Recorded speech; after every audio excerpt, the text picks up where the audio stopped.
कनियाडोल येथे अखंड हरिनाम सप्ताह व श्रीमद भागवत कथा सोहळ्याची उत्साहात सांगता कनियाडोल येथील समस्त ग्रामस्थांच्या वतीने आयोजित करण्यात आलेल्या अखंड हरिनाम सप्ताह आणि संगीतमय श्रीमद भागवत कथा ज्ञानयज्ञ सोहळ्याची 3 एप्रिल रोजी मोठ्या उत्साहात सांगता झाली। प्राप्त माहितीनुसार या धार्मिक महोत्सवाचा प्रारंभ 27 मार्च रोजी करण्यात आला होता। या आठवडाभराच्या कालावधीत परिसरात भक्तिमय वातावरण निर्माण झाले होते। या महोत्सवामध्ये हरिभक्त परायण श्री शशिकांतजी महाराज पाटील यांचे परम स्नेह शिष्य हरिभक्त परायण श्री प्रणय महाराज महोत्कर यांच्या रसाळवाणीतून श्रीमद भागवत कथेचे निरूपण करण्यात आले।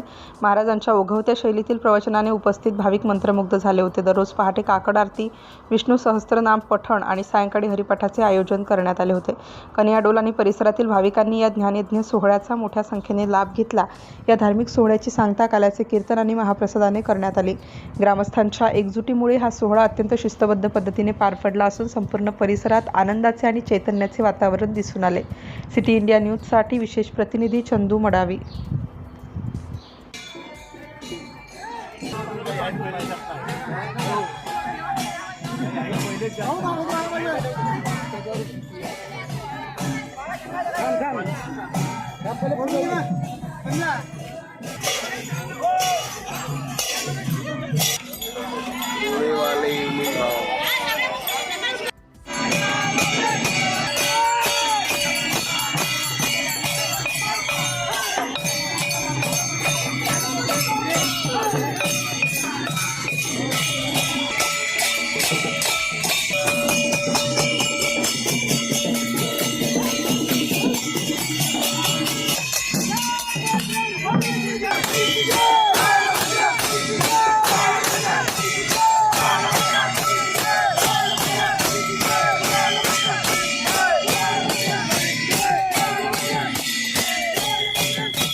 चेतन आला पाहिजे फोटो मध्ये।